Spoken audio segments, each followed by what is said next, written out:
La siguiente es una producción del Centro Misionero Bethesda. Palabra de Reino. Estás lleno de la salvación de Cristo, estás lleno de la justicia, de la santidad, de la verdad. Escuelas de formación. Sanidad interior. Testimonios de vida. Tenía 7 enfermedades, mejor dicho, y el trombo que me dio en la cabeza, el doctor dijo que yo no tenía nada. Que ¿Hiciste todos los exámenes? Todos los ¿Y cómo te exámenes, salieron? todos me salieron bien. Entonces yo traje... ¿No podías levantar el brazo? No, me dolía mucho. ¿Y el Señor te sanó hoy? Ya me sanó. Sí, ya volvió a la casa, está buscando trabajo, la honra y la gloria al Señor. Centro Misionero Bethesda Villavicencio Meta les da la bienvenida. Estamos estacionados. Estamos en un puerto, llegamos en este barco que vamos recorriendo Hebreos. Estamos estacionados en un puerto que se llama La Amargura. Le podríamos llamar el puerto de la amargura. Y estamos estudiando, estamos analizando y profundizando muy bien. Porque ¿qué es lo que pasa con el ser humano, mi hermano, mi hermana? ¿Qué es lo que pasa con nosotros? Que a veces nosotros no nos damos cuenta del estado de nuestra alma. Y con eso cuenta Satanás. El diablo cuenta con que nosotros vivamos en ignorancia, que ignoremos lo que está pasando a nuestro alrededor. Mire, hogares destruidos. Cuando yo hablo con los integrantes de ese hogar, esposo y esposa, es muy constante que uno de los dos me diga: pastor, yo creí que estaba bien. Y cuando me separé, yo creí que yo tenía razón y que Dios me iba a bendecir y que yo era la víctima. Pero después de que me separé, cuando ya no puedo hacer nada, porque mi esposo, mi esposa ya no quiere nada conmigo, ahora me doy cuenta que el problema era mío, que yo tenía una amargura profunda y no me daba cuenta. Yo era la que cansaba, el que molestaba, y pensaba que era el otro el que tenía el rechazo, que tenía el problema. ¿Ahora qué puedo hacer? Entonces, estas cosas que estamos estudiando, mi hermano, las debería saber toda la iglesia. Y cuando hablo de la iglesia, hablo de todos los cristianos en cualquier lugar del mundo. Porque de esta manera, abriendo nuestros ojos y entendiendo el estado de nuestra alma, no nos dejaríamos engañar. No caeríamos en los errores que a veces caemos. Porque decimos: no, yo soy el bueno, yo estoy bien. Es que el otro...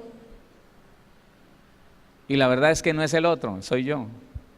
Cuando usted está bien, no importa lo que hagan los demás.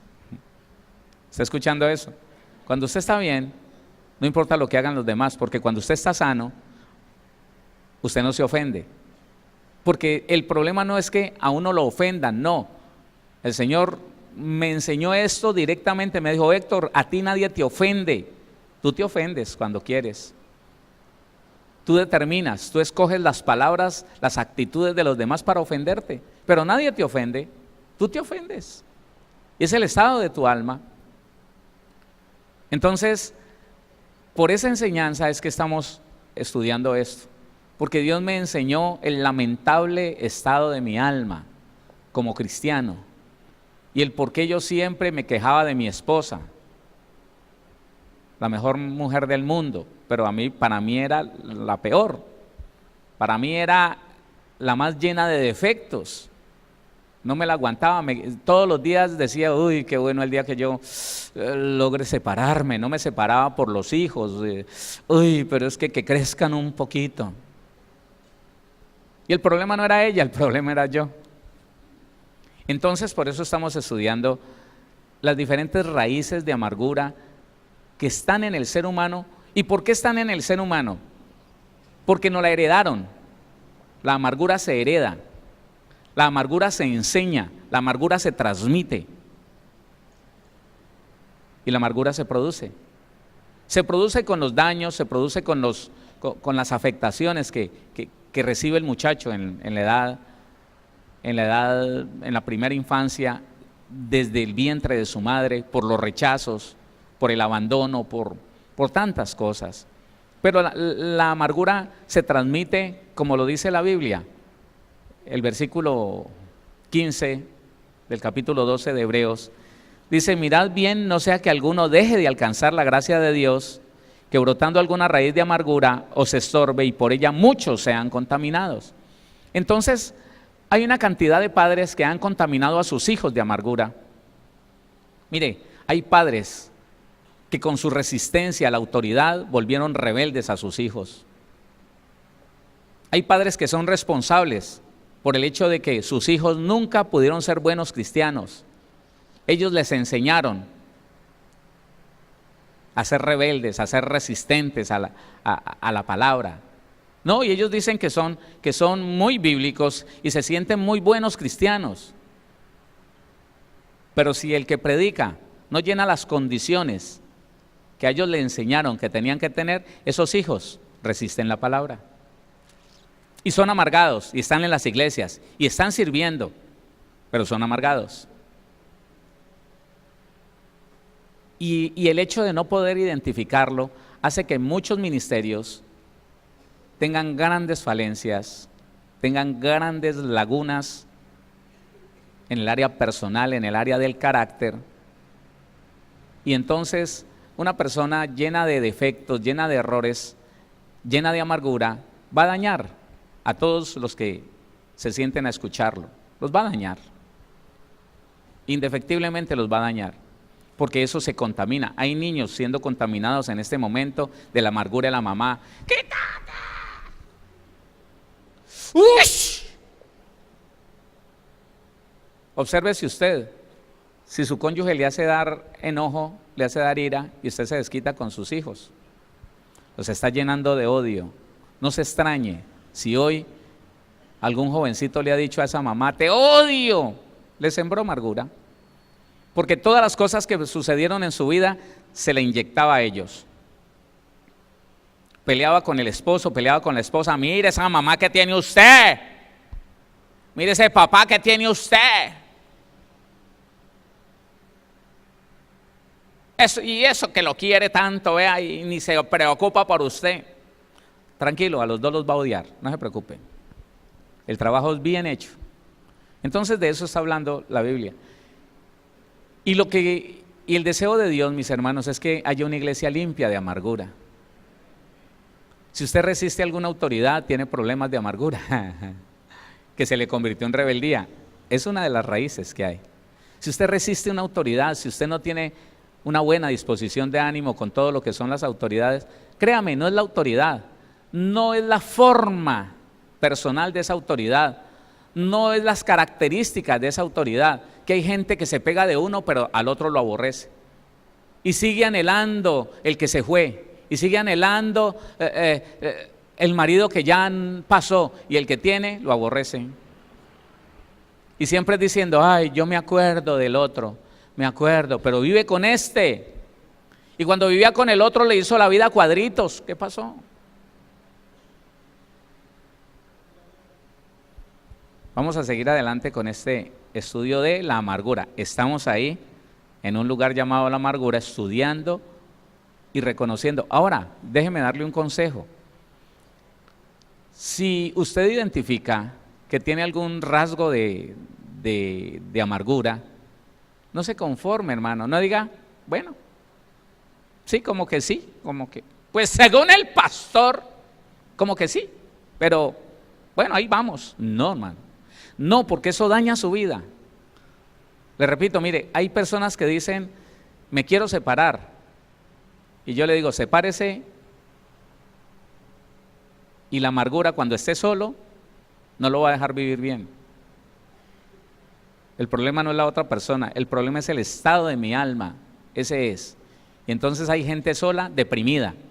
Estaba aburrida con la persona, que era esa persona que estaba con ella o con él, la que le hacía la vida terrible. Entonces lo dejó y se fue a vivir solo. Entonces la soledad lo aprieta, la soledad lo amarga, la soledad lo aflige, la soledad lo deprime, depresiones nerviosas. Entonces, ¿qué era? ¿La otra persona o su alma? Póngale atención a eso, póngale mucha seriedad a este asunto, porque Dios lo que está tratando de hacer es que usted y yo vivamos bien, solos o acompañados, bien. Esas personas que se desesperan por la soledad son personas que cuando tienen con quién vivir no saben vivir con ellas, porque el estado de su alma no se los permite. Algunas personas solteras, esta es una línea que yo he tenido. Cuando alguien me dice, pastor, yo quiero mi hogar, pero ya tengo tantos años y a mí me parece, no se preocupe, revisemos su carácter y revisemos qué le pasa a su alma. Porque puede ser que Dios no le haya podido entregar ese gran hombre de Dios, esa gran mujer de Dios, porque usted lo daña. Porque usted la daña con su amargura, puede ser. Y no le estoy diciendo amargado, no le estoy diciendo amargada, pero como conozco que todos nosotros los seres humanos de alguna manera y en algún nivel manejamos amargura, pues vamos a revisar qué le pasa. Miremos a ver si es que Dios lo que tiene es retenido su pareja y hasta que usted solucione su problema. Porque con ese problema usted puede destruir a cualquiera. Y Dios no le va a entregar a usted un gran hombre de Dios porque quiere entregarle el mejor. No le va a entregar la gran mujer de Dios porque se la quiere entregar para que la dañe con su amargura, para que la dañe con sus conceptos cerrados y sus opiniones. Porque saben, ¿no? La amargura. Es que yo soy así. Y quieren que los demás se lo aguanten. No. Entonces vamos a estudiar otra amargura, otro significado de amargura. Hechos capítulo 8, acompáñame allá. No se preocupe, hay bastantes. Y estoy seleccionando como los más importantes, las raíces que se ven más en nuestra vida. Hechos, el capítulo número 8. Versículo 4 al 13.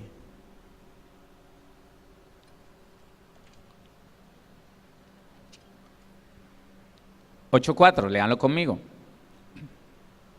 Pero los que fueron esparcidos iban por todas partes anunciando el evangelio. Entonces Felipe, descendiendo a la ciudad de Samaria, les predicaba a Cristo. Y la gente, unánime, escuchaba atentamente las cosas que decía Felipe, oyendo y viendo las señales que hacía. Porque de muchos que tenían espíritus inmundos, salían estos dando grandes voces, y muchos paralíticos y cojos eran sanados. Así que había gran gozo en aquella ciudad. Pero había un hombre llamado Simón, que antes ejercía la magia en aquella ciudad, y había engañado a la gente de Samaria, haciéndose pasar por algún grande. A este oían atentamente todos, desde el más pequeño hasta el más grande, diciendo, este es el gran poder de Dios. Y le estaban atentos, porque con sus artes mágicas les había engañado mucho tiempo. Pero cuando creyeron a Felipe, que anunciaba el evangelio del reino de Dios y el nombre de Jesucristo, se bautizaban hombres y mujeres. También creyó Simón mismo, y habiéndose bautizado, estaba siempre con Felipe, y viendo las señales y grandes milagros que se hacían, estaba atónito. Versículo 18. Cuando vio Simón que por la imposición de las manos de los apóstoles se daba el Espíritu Santo, les ofreció dinero, diciendo, dadme también a mí este poder, para que cualquiera a quien yo impusiere las manos reciba el Espíritu Santo. Entonces Pedro le dijo, tu dinero perezca contigo, porque has pensado que el don de Dios se obtiene con dinero. No tienes tu parte ni suerte en este asunto, porque tu corazón no es recto delante de Dios. Tu corazón, el alma, la enfermedad de Simón era el alma, porque tu corazón no es recto delante de Dios. 22, arrepiéntete pues de esta tu maldad y ruega a Dios, si quizá te sea perdonado el pensamiento de tu corazón. Deténgase allí. Este hombre, aunque había creído y se había hecho bautizar, podemos decir que estaba convertido. La Biblia lo indica, lo identifica como uno de los que se convirtió ese día. Tenía un impedimento, tenía un problema, y ese problema estaba en el alma, y ese problema le estorbaba para ser un cristiano sincero. Entonces, el problema era que estaba en pecado. Versículo 22 dice, arrepiéntete pues de esta tu maldad. Había maldad en Simón. Había maldad en Simón. Arrepiéntete pues de esta tu maldad y ruega a Dios si quizá te sea perdonado el pensamiento de tu corazón, lo que había dentro. Qué bueno, hermano, que todos los cristianos pudiéramos llegar a ese entendimiento. No es pecado solamente lo que hago, no es pecado solamente lo que digo, lo que efectúo, lo que llevo a cabo, no. Es pecado lo que está dentro de mí, es pecado lo que yo acepto dentro de mí, lo que está en mi corazón, lo que me lleva a ser rebelde, lo que me lleva a resistir las autoridades, lo que me lleva a resistir a mi esposo, a mi esposa, lo que me lleva a resistir a los demás. Es pecado la mala intención que tengo, la mala disposición de ánimo que hay dentro de mí. Y no ha salido, y tengo una sonrisa en la boca, pero por dentro está esa amargura, por dentro está esa mala disposición de ánimo, esos malos sentimientos del alma. Y entonces se convirtió en pecado. Recuerde que la intención del corazón del hombre es un hecho consumado para Dios. Él está diciendo, arrepiéntete pues de esta tu maldad y ruega a Dios si quizá te sea perdonado el pensamiento de tu corazón. Hay cristianos que no entienden que un pensamiento me lleva a tenerme que arrepentir y a pedir perdón, a confesar, Señor, estoy pensando en esto. Señor, estoy murmurando dentro de mi mente contra esa persona. Estoy pensando mal contra esa persona. Y eso ya es pecado. Y a veces el cristiano dice, pero yo no le he tocado, es más, ni la saludo, pero la desea. Hablando de los hombres que se dejan engañar, deseando una mujer, la vecina, la mira, y la esposa, como no es tonta y tiene discernimiento, le dice, mi amor, tenga cuidado con los ojos. Yo lo voy mirando mucho a la vecina mal vestida que sale por ahí a barrer la calle y a agacharse para que le vean la cola. Ay, mire, no, yo, el super santo, ni siquiera la saludo, mi amor. No sé lo que es mirarla a los ojos y decirle hola, sí, pero le mira la cola. Y a veces el cristiano es engañado en eso. Mire cómo el discípulo del Señor Jesucristo, nuestro hermanito, le está diciendo, oiga, arrepiéntase de su pensamiento, del deseo de su corazón, de lo que tiene dentro. Arrepiéntase. Versículo 23. Porque en hiel de amargura, aquí, porque en hiel de amargura y en prisión de maldad veo que estás. ¿Qué fue lo que vio Pedro en ese hombre? Hiel significa lo mismo que amargura. Porque en hiel de amargura y en prisión de maldad veo que estás. Esta palabra amargura significa dos cosas muy sencillas. Significa celos y envidia. ¿Qué significa? Celos y envidia. Solo eso. Celos y envidia. Este hombre quería tener lo que otro tenía. Quería poseer lo que otro poseía. Con dinero. Él estaba acostumbrado a eso. ¿Y sabe por qué? Porque quería seguir siendo importante en medio de su pueblo. Puede ser que él haya sido sincero cuando escuchó la predicación del Señor y dijo, este es Dios, este es verdaderamente Dios. Pero cuando vio la posibilidad de tener de verdad el poder que él había aparentado, porque la magia es un engaño, la magia es una apariencia de poder, no es un don. Él dijo, hay una posibilidad de yo tener poder de verdad y volver a ser el hombre importante en medio de este pueblo. Porque por eso le leí los versículos anteriores. Era un hombre importante,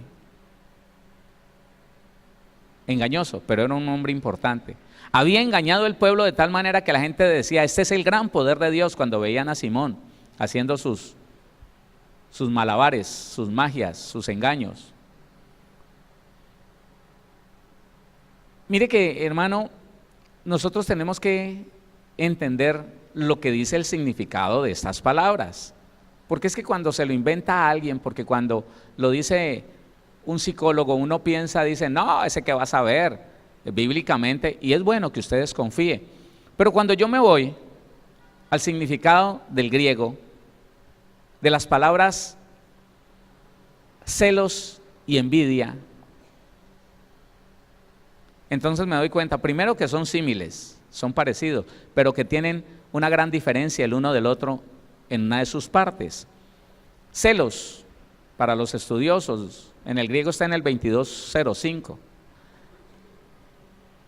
Significa estar caliente, celos, estar caliente. Hervir de líquidos o brillar de sólidos. Pues eso significa ser ferviente, anhelante, ardor en sentido desfavorable, celos como de un esposo o de un enemigo, malicia, envidia. Miren el estado en que está una persona que tiene celos. Hierve. ¿Qué significa hervir? Que le dé ira. ¿No leímos lo que significa la ira? Hervir. Claro. Es una pasión. Entonces, la persona celosa hierve de ira cuando ve que algo que quiere tener o que cree que le pertenece está en peligro o le es quitado. Los celos determinan una inseguridad. Celos determinan una inseguridad. La inseguridad de no poder retener lo que me pertenece. Por eso este estado, estar caliente, hervir de líquidos o brillar de sólidos. Ser ferviente, anhelante, ardor en sentido desfavorable. Celos como de un esposo o de un enemigo. Malicia, mala disposición de ánimo. ¿Sabe que esta clase de amargura es la que produce mala disposición de ánimo? Y casi todos sabemos qué es la mala disposición de ánimo. ¿Qué es la mala disposición de ánimo? Malicia. ¿Qué es la mala disposición de ánimo contra alguien? Qué pereza, eso es. Así yo resumo la mala disposición de ánimo contra alguien. Hermanita, que vaya a hable con el pastor, ay, qué pereza. Yo tengo que hablar con el pastor, ay no, qué pereza. Tiene mala disposición de ánimo. ¿Por qué? No lo sé. Hermana, que lo necesita el hermano. ¿Quién? ¿Cuál hermano? Ay, qué pereza. No, ¿qué tal? ¿Y él por qué me necesita? Ay, es que es tan cansón. Ay, es que habla tanto. O, oye, es que él no hace sino pedir. No. Ay, no, qué pereza. Pues eso se da con las personas cercanas. Un hombre amargado vive con mala disposición de ánimo con su esposa. Claro, se queda en la mitad del camino, sale de su empleo y se va a poner la mamá. Mi hijo no va a ir ahora a su casa. No, mamá, voy más tarde. Mi amor, pero mire, es que usted llega muy tarde a la casa, vaya temprano. Ah, no, mamá.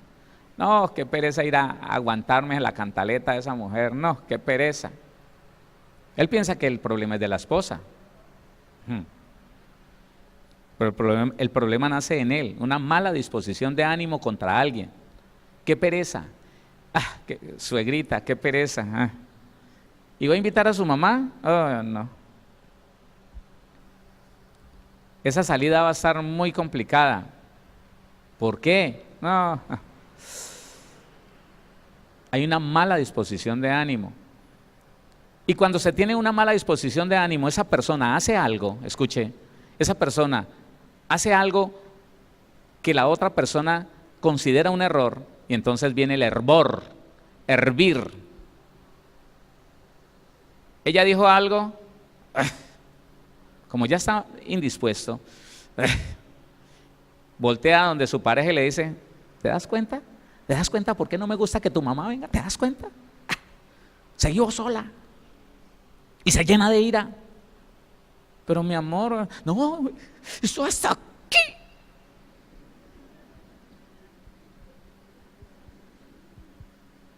¿Y sabe qué? Esa clase de sentimientos, muchos buenos cristianos y buenas cristianas, entre comillas, las han atribuido a algo espiritual. Escuche lo que el diablo ha podido hacer en medio de la iglesia cristiana.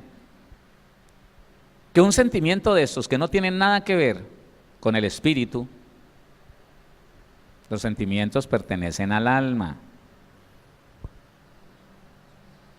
Y en el alma están todas las obras de la carne, sentimientos. El fruto del espíritu no son sentimientos. Y en el fruto del espíritu no hay una virtud que se llame celos. No. En cambio, en las obras de la carne sí están ahí, de primerito, celos. Celos. ¿Y sabe qué dice el Señor por la boca de Santiago, por la pluma de Santiago? De los celos, vaya conmigo a Santiago, la carta del apóstol Santiago.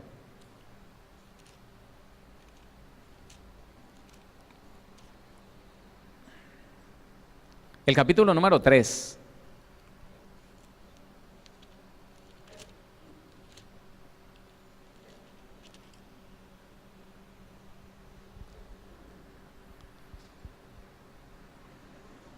Desde el 13.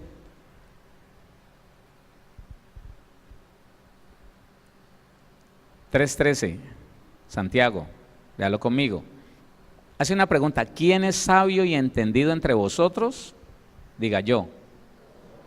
Otra vez, ¿quién es sabio y entendido entre vosotros? Eso. Entonces le dice: ¿ah, sí? ¿Usted es sabio y entendido?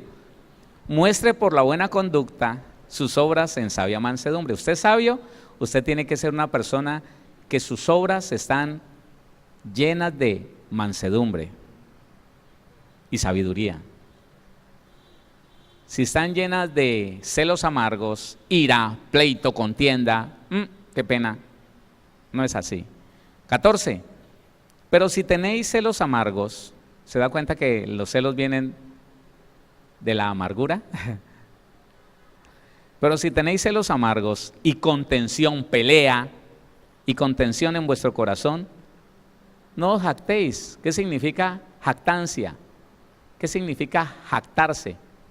Significa sentirse más que el otro, y eso tienen los celos. Jactancia significa sentirse superior al otro, mofarse de algo.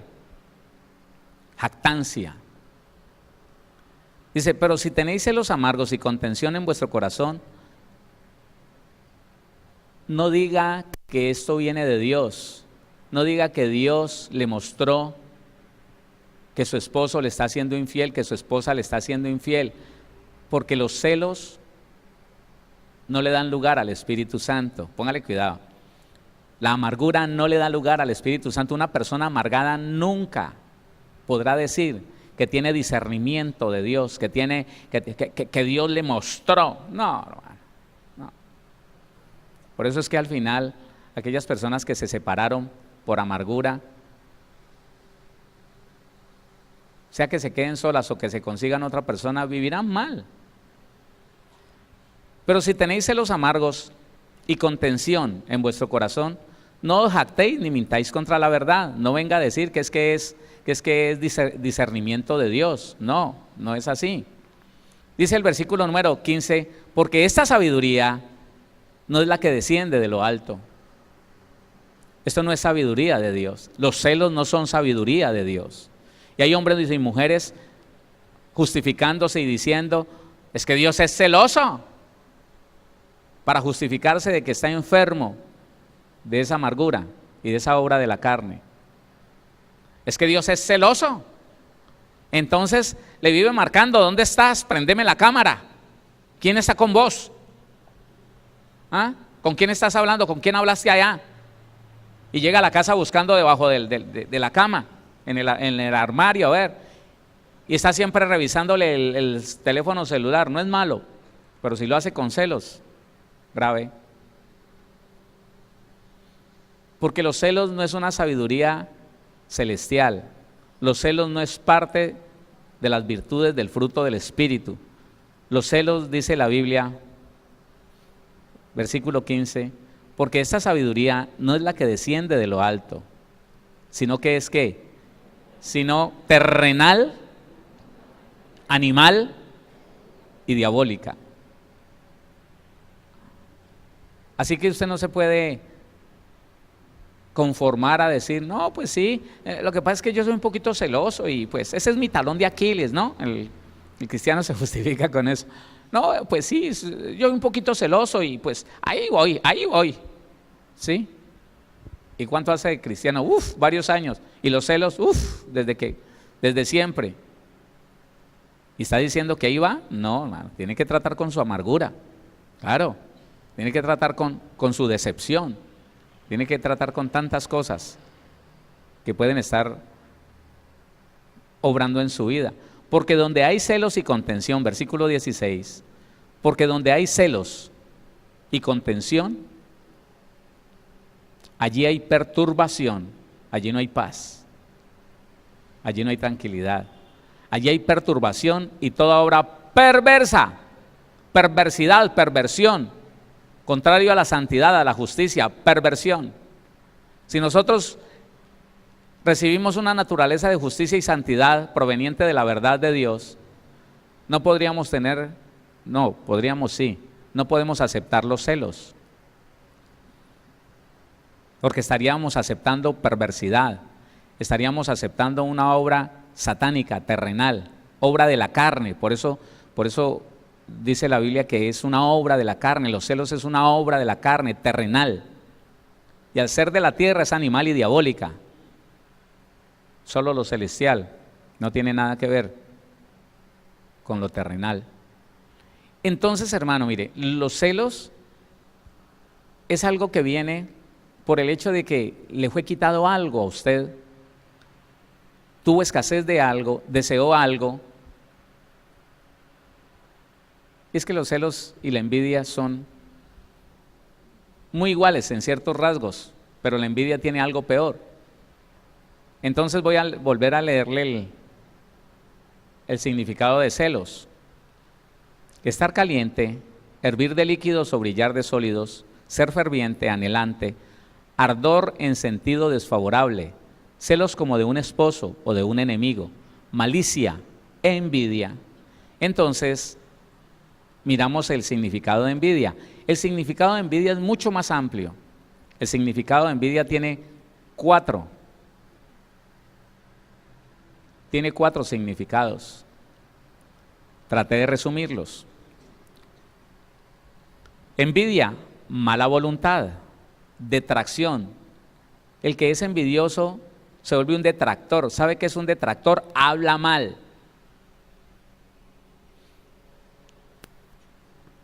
¿Sabe por qué la gente habla mal de otro? Porque el otro tiene algo que él desea. Entonces por eso la propaganda en mi tiempo, ¿no? Hace muchos años, decía así: envidia, es mejor provocarla que sentirla. Nada de eso. Porque el que tiene envidia, dicen los muchachos, está fly. Envidia, mala voluntad. La persona que le tiene envidia a otra persona, si el otro necesita un favor, porque la mala voluntad es malicia. Miren lo que se parecen. Detracción, celos. Hasta allí es muy semejante. Y cuando yo miro, el segundo significado es el mismo 2205 del griego de los celos, pero tiene otro. Dice languidecer. El envidioso languidece, se debilita. Póngale cuidado. Languidecer, consumirse, agotarse, arruinar a través de cualquier proceso. Arruinar a través de cualquier proceso. Eso significa la envidia.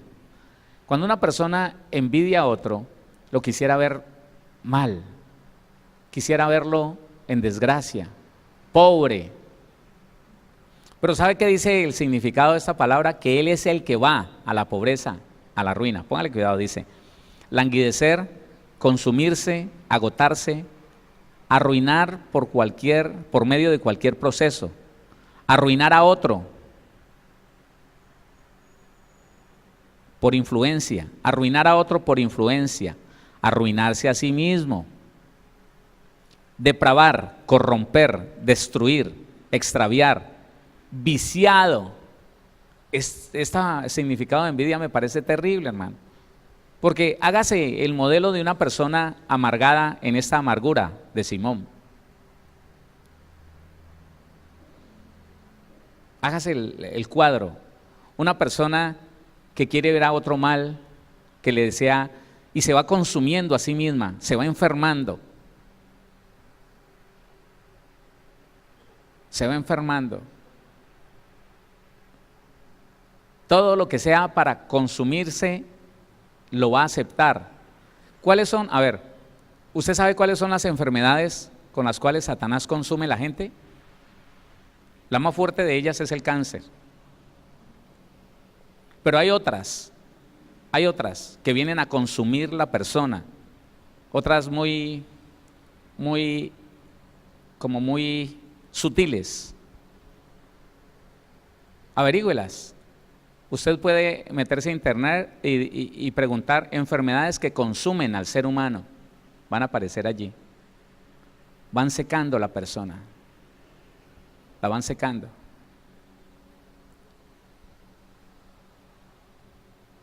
Le digo dos cosas que son muy usuales, aún en medio del cristiano.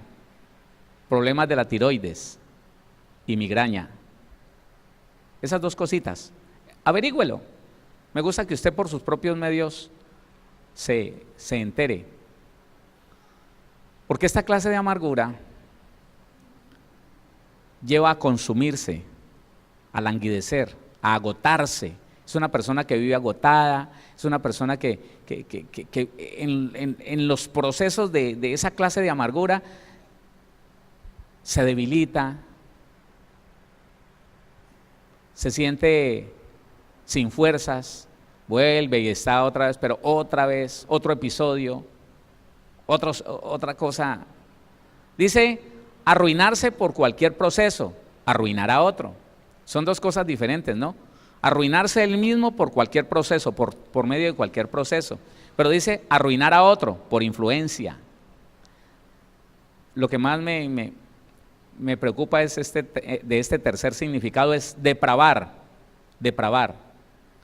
La envidia deprava a la gente, corromper, la corrompe. La envidia hace que la gente se vuelva ladrona.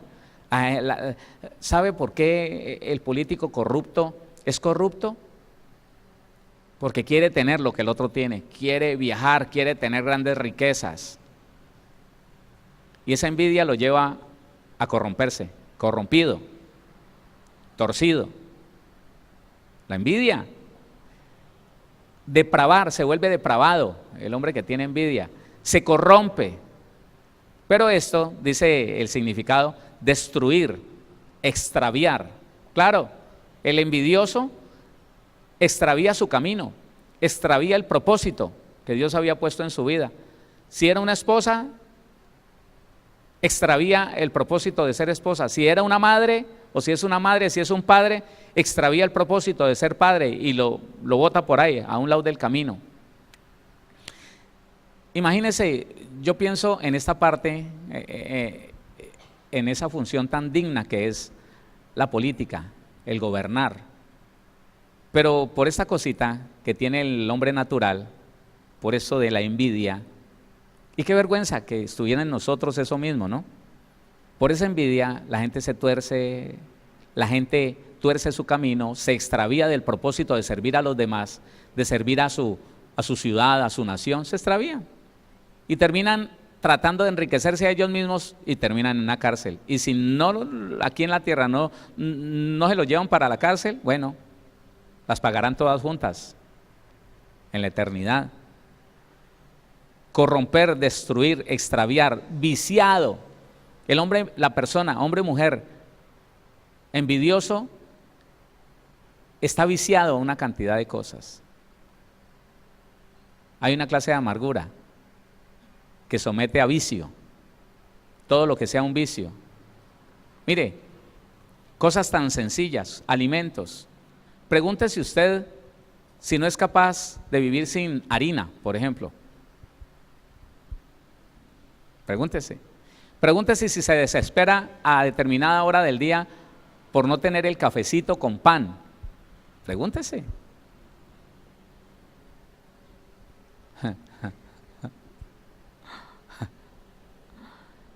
Oiga, y vaya, mire, identifique médicamente, científicamente, ¿qué tiene la harina del pan que lo vuelva vicioso? Nada, yo le puedo adelantar, no tiene nada.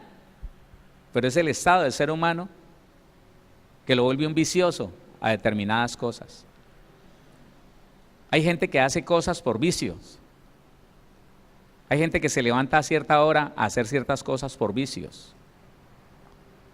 Y que como vicio tiene el cantaletearle a cierta hora del día al hombre o a la mujer. Hay gente enviciada al mal genio y le hace falta, hermano, gritar a alguien en el día.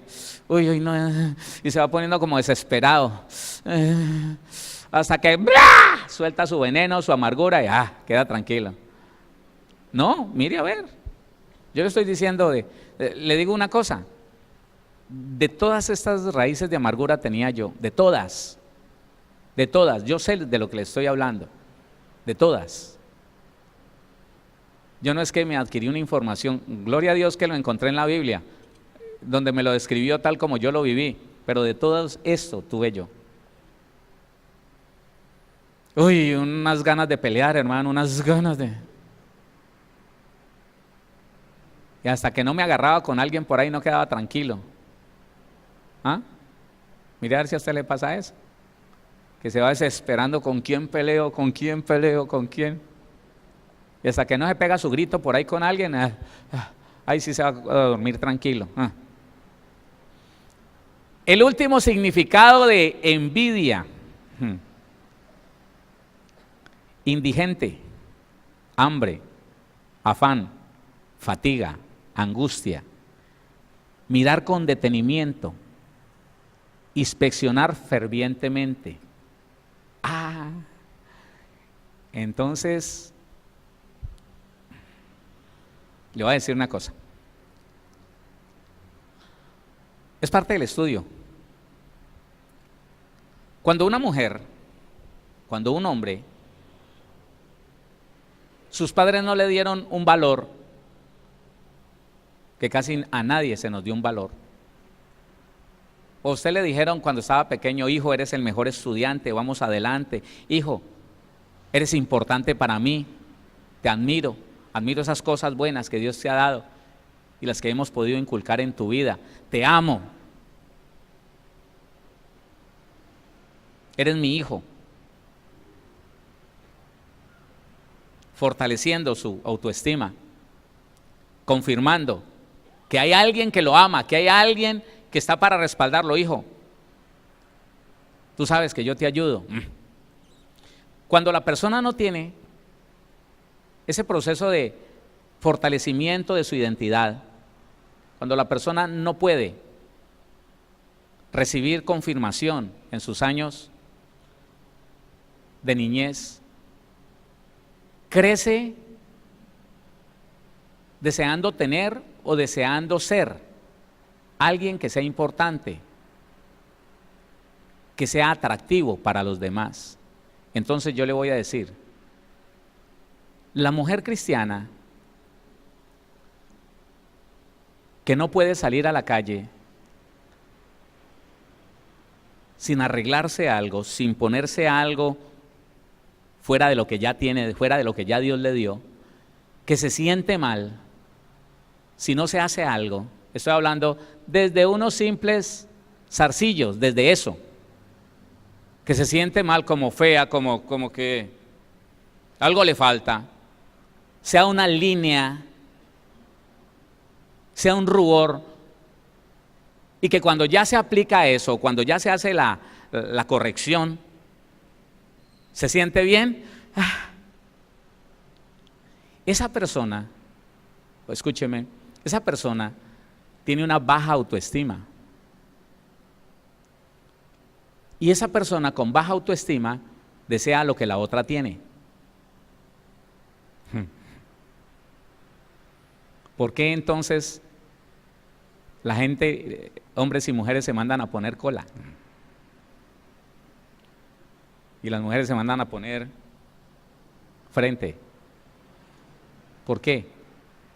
Porque mire lo que dice esta parte de la envidia. Mira atentamente. Ay, esa mujer, y tiene cola, y yo no. Ay, mira esos ojos, y se los mandan a abrir. Esa boca. ¿Por qué se han inventado eso de que se inyectan la boca para que les ponga así?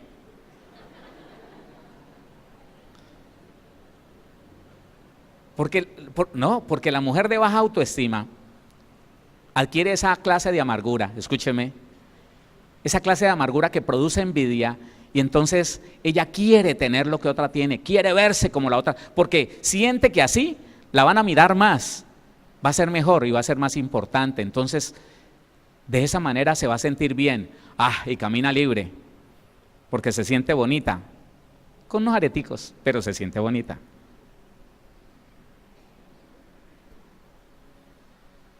Y mira a otra que tiene algo raro. Yo digo, ese es el mal de Kiko.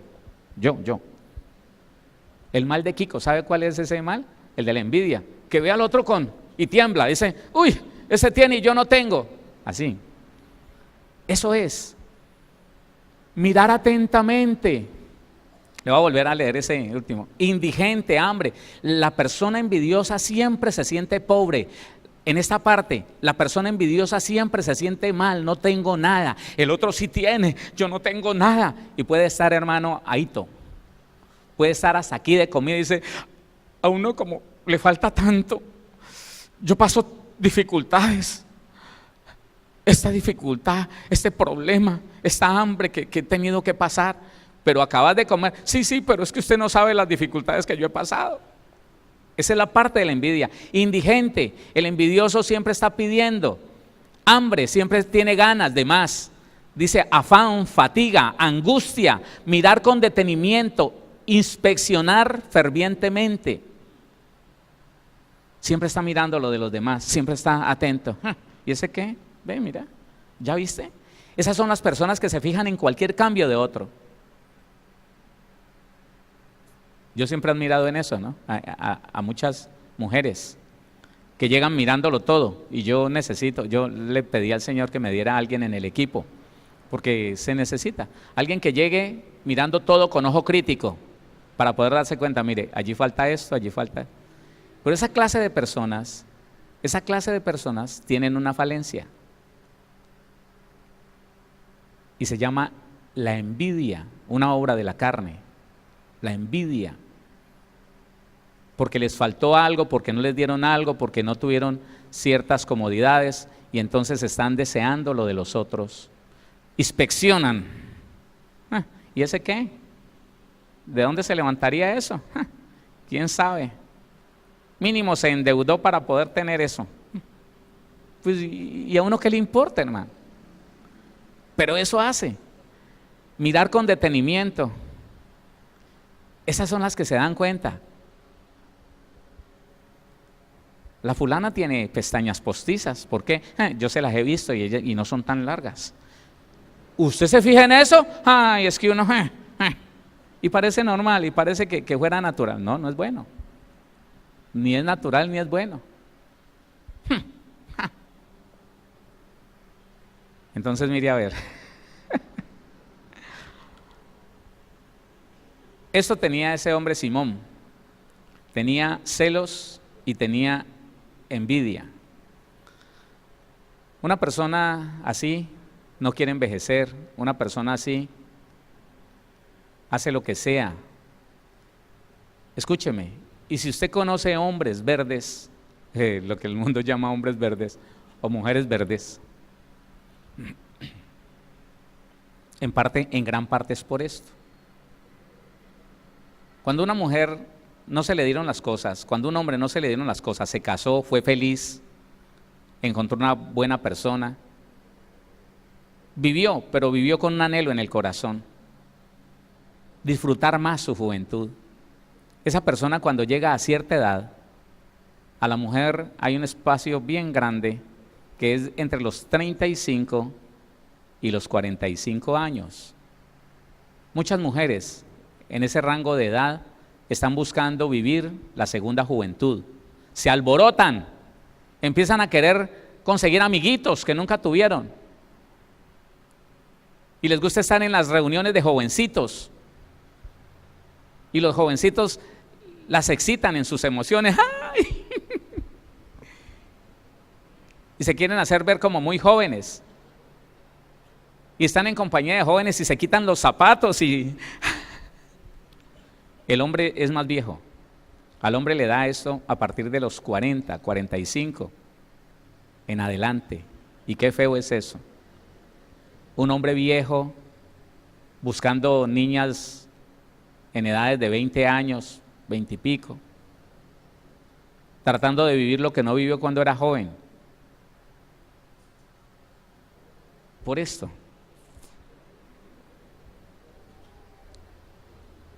Y qué terrible uno como cristiano, teniendo toda esta cantidad de cosas dentro, pecando por el deseo interno del corazón, sin buscar solución, hermano.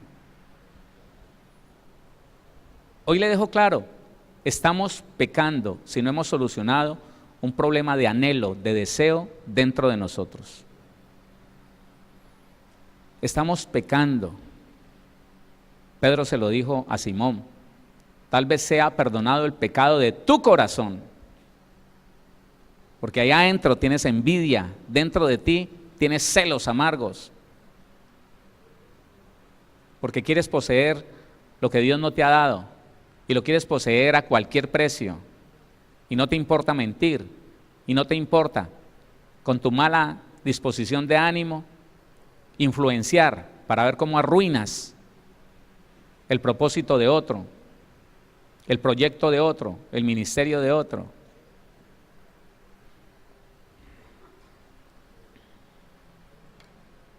Y ya, dicen los muchachos, y ya. Tengo otras cosas que decirle, pero a causa del tiempo, le invito a que oremos.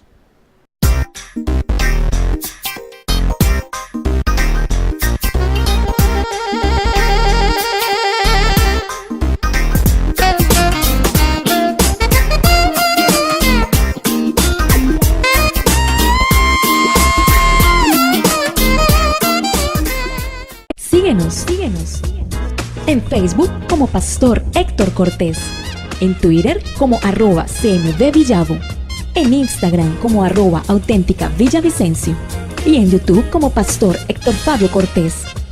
Centro Misionero Bethesda Villavicencio, cumpliendo el propósito de Dios.